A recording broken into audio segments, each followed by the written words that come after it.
¿Qué tal? Muy buenas tardes. Me presento, mi nombre es Jonathan Tabardales, soy el profesor del curso de Filosofía de Psicología y Lógica. En esta oportunidad voy a hablar acerca sobre la psicología como ciencia.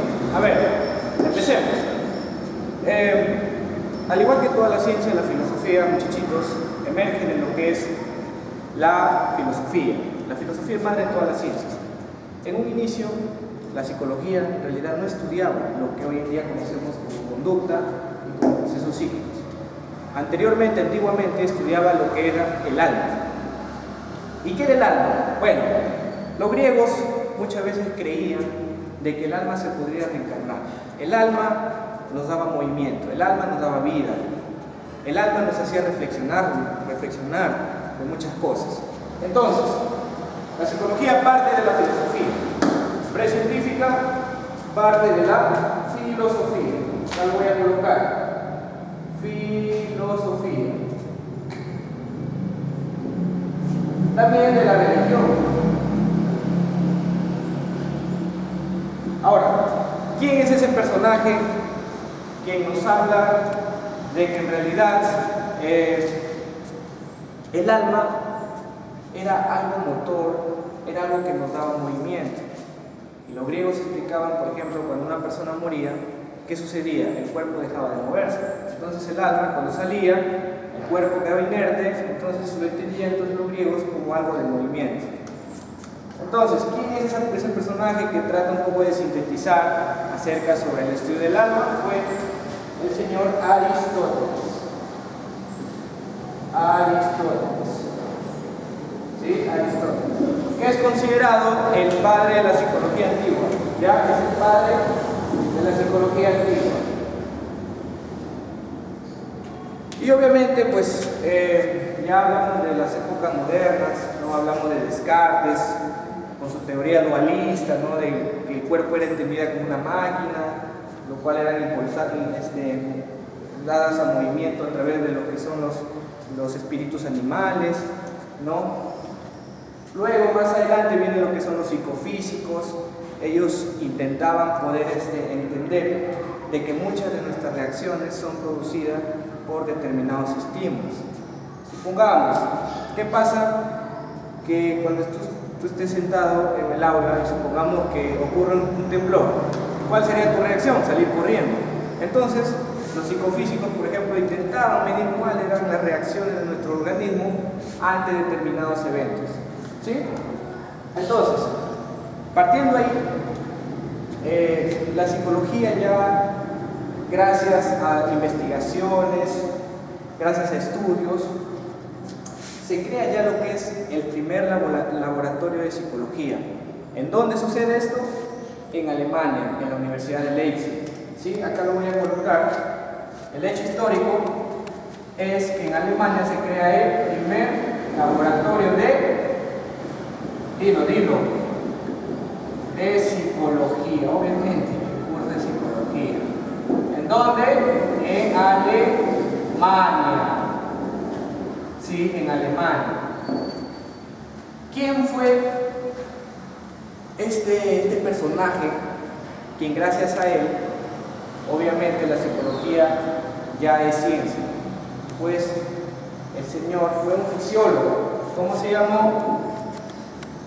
Se llamó Maximiliano o Wilhelm Wundt, muy conocido como Wilhelm Wundt. ¿Ya?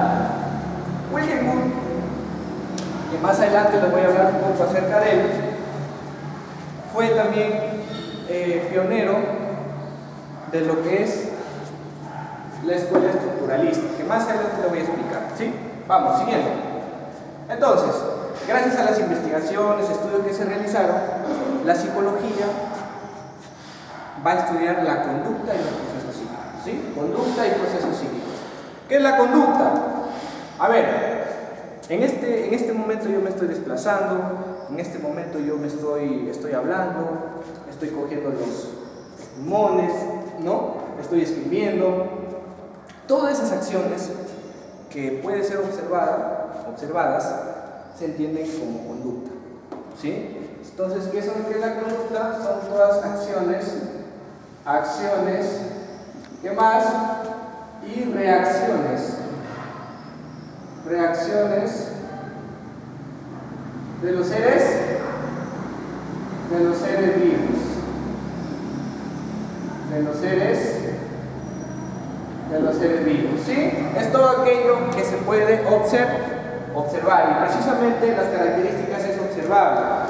Los psicólogos realizan un trabajo, por ejemplo, la entrevista, para poder recopilar cierta información, ¿sí? Entrevistas.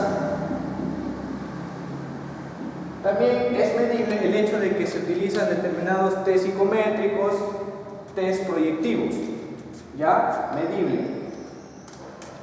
Se utilizan test psicológicos, ¿sí? Y es modificable que gracias a una intervención psicoterapéutica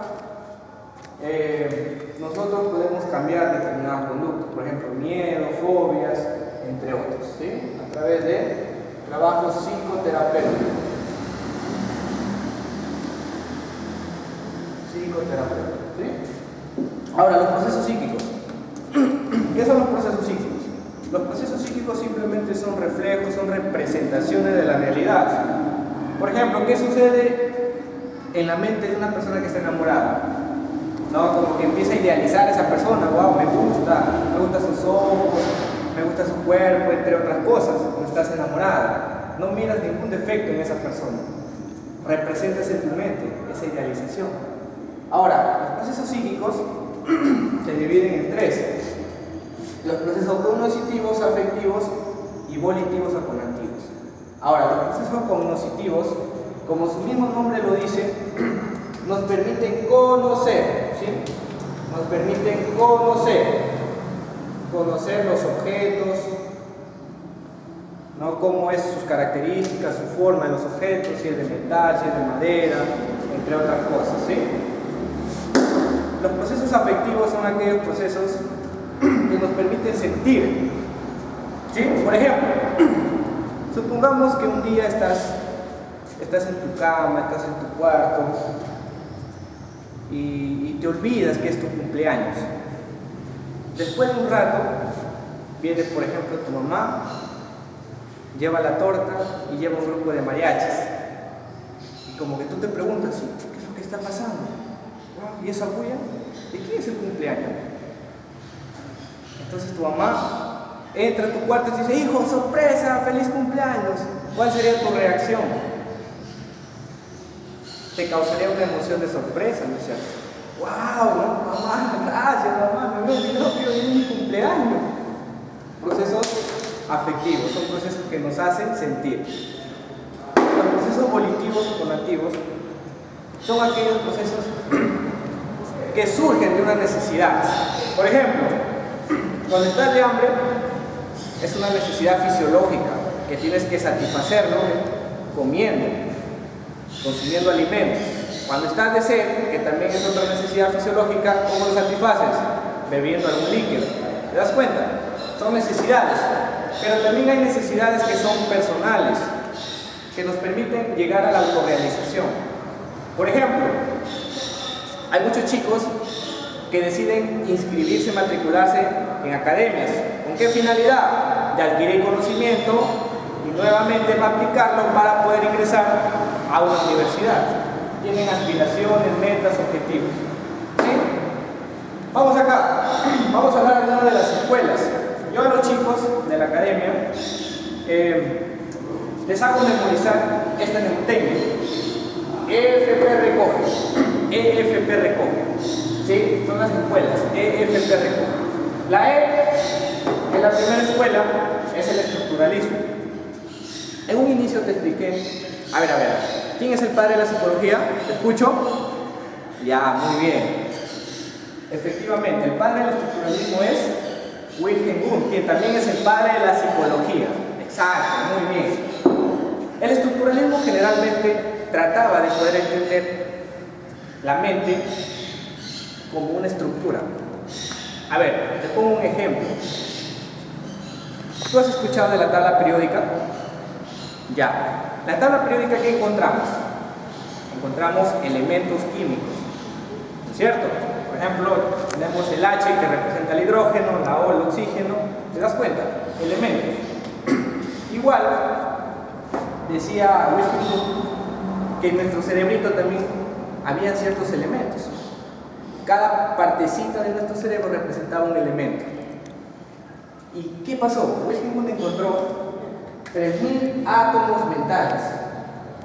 3.000 átomos mentales lo llamó él. Átomos mentales. Estos átomos mentales generalmente estaban relacionados con las sensaciones, con los sentimientos e imágenes. Se creó, por ejemplo, un electroencefalograma que trataba de poder medir cuáles eran los impulsos nerviosos de nuestro cerebro. Era algo así como un detector de mentiras. Por ejemplo, a una persona mujeriega, a una persona infiel, llegaba al consultorio: doctor, no sé qué me pasa, no sé qué tengo. Ya, y le ponían ese aparato en la cabecita y le hacían preguntas. Dime, ¿tú amas a tu esposa? ¿Tú eres fiel?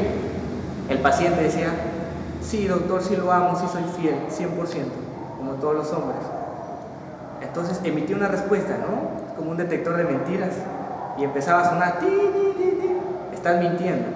De esa manera se podía entender cuáles eran las sensaciones, sentimientos de una persona. ¿Te das cuenta? El funcionalismo generalmente trataba de poder entender la conducta, pero de una especie de adaptación, al igual que todos los seres vivos. Generalmente, el funcionalismo va a estar enmarcado en lo que es el ámbito educativo. Por ejemplo, una persona tiene que aprender los números, por ejemplo el 1, el 2, el 3, ¿para qué?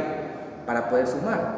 Una vez que tú aprendes a sumar, ¿a qué pasas? A poder multiplicar, y así sucesivamente. Te adaptas a situaciones más complejas. Igual es el ser humano.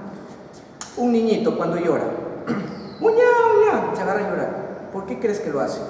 Porque tiene una necesidad, y muchas veces llora porque tiene hambre o porque tiene sueño.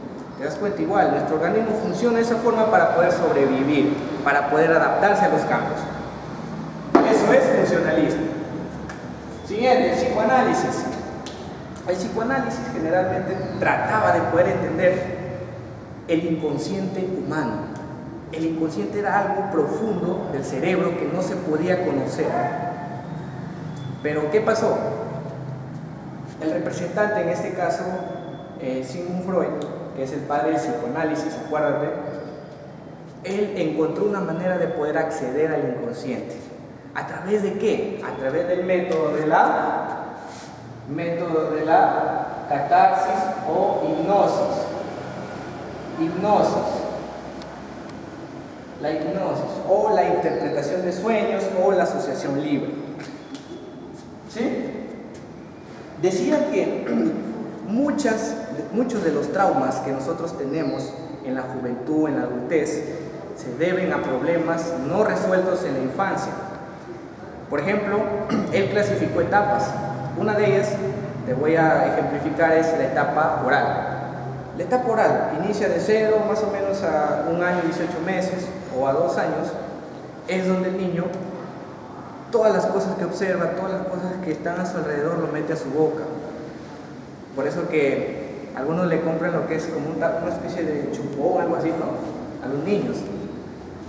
Pero ¿qué pasa? Que si la madre no le permite satisfacer o coger las cosas y colocarlas a su boca, porque es una zona erógena, una zona de placer, ¿qué sucede en la persona? Más adelante, cuando ya es adulto, esas conductas se pueden observar en personas que tienen, digamos, adicciones en el alcoholismo, en la drogadicción, en el consumo de cigarro. ¿Te das cuenta? Es una etapa oral no resuelta, que se manifiesta en esas conductas de drogadicción, alcoholismo. ¿Sí? Siguiente, la reflexología. La reflexología quería entender más que todo el cerebro y cuáles son las reacciones que emitimos a través de glándulas, de hormonas, como por ejemplo, ¿qué pasa cuando uno está de hambre? ¿Cómo se le hace la boquita? Empieza a salivar. Te das cuenta que hay ciertos reflejos en nuestro organismo que también nos permiten generar ¿qué? Conductas. ¿Ya? Siguiente, el conductismo. El conductismo generalmente va a estudiar lo que es la conducta.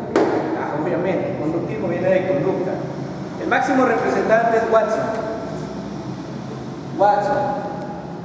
Watson en realidad lo que quería él hacer es realizar experimentos en seres humanos. Fue muy polémico porque más o menos en la década de los 50 realiza un experimento muy traumático que se llamó el experimento del pequeño Albert, donde lo que él quería hacer es generarle un miedo al niño y después quitarle ese miedo. ¿Y profesor, cómo es que se realizó ese experimento? Lo que pasa, mira acá, voy a poner un ejemplo. El niño, un niño más o menos de 2, 3 años, estaba sentadito, gateando. Entonces Watson, el padre del conductismo, agarra una rata. Imaginemos que esto sea una rata. Agarra una rata y lo pone al ladito del niño. El niñito dice que lo agarra a la ratita y lo abraza. Lo abraza, ¿no? Lo da un beso, todo, ¿no? Juega con la ratita. Y Watson se pregunta, ¿no? Dice, ¿cómo hago para que el niño tenga miedo a esa rata? Se cuestiona, ¿no? Ya sé lo que voy a hacer. Dice que Watson, a lo lejos, agarró un metal y empezó a golpearlo, así, hizo mucha bulla. El niño empezó a mirar de dónde venía la bulla, se desesperaba. ¿Dónde viene la bulla? Entonces observa que la bulla venía de un metal y el niño lloraba. ¿Y qué creen que hizo Watson? Agarra la ratita, el bebito lo agarra, lo abraza a la ratita, y entonces en ese momento donde lo abrazaba, Watson agarra el metal y ¡pum! Hizo bulla. Y el niño se desesperó tanto que, dijo la rata, ¡pum! Lo dejó a la rata, se asustó tanto. ¿Qué le generó? Una fobia, le generó un miedo. ¿Te das cuenta? Se dice que después de que el niño adquirió ese miedo, le criticaron mucho, porque el niño no solamente empezó a tenerle miedo a la rata, sino a cualquier objeto que tenga las mismas características de una rata. Le pusieron un peluche, el niño le tuvo miedo al peluche. Watson no sabía qué hacer. Y hay dos teorías que dicen que, Watson sí le quitó el miedo, y hay otras teorías que dicen que el niño se murió, un sinfín de muchas teorías que surgen, ¿sí? La Gestalt trataba de poder entender las percepciones del ser humano. Mira, te pongo un ejemplo. Mira, yo te pongo así, ¿no?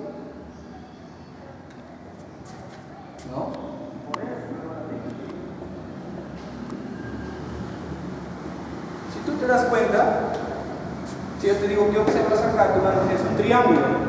¿Qué observas acá? Un círculo. ¿Qué observas acá? Un cuadrado. Pero si yo te digo, en realidad no hice un triángulo, solamente hice líneas separadas, ¿te das cuenta? No lo hice así. ¿Te das cuenta? Pero ¿qué pasa? A nuestro cerebro no le gusta hacerse bolas, no le gusta enredarse, no le gusta generar confusión. Nuestro cerebro dice, no, yo lo que observo es un triángulo, un círculo, un cuadrado. A tu cerebro le gusta ver las cosas de manera completa, no por partes. O tú cuando conoces a una persona dices, yo lo que veo ahí son ojos, yo lo que veo ahí es una cabeza, yo lo que veo ahí es una nariz, unos brazos. ¿Tú qué dices? No, yo lo que veo ahí es a una persona. O cuando te presento una rosa, ¿tú qué dices? No, yo veo un pétalo, no, yo no veo las ramas, las raíces. No, tu cerebro lo observa de manera completa, dice, no, esa es una rosa. Te das cuenta que tu cerebro capta las cosas de manera completa, de manera global. ¿Sí? Siguiente. Los enfoques.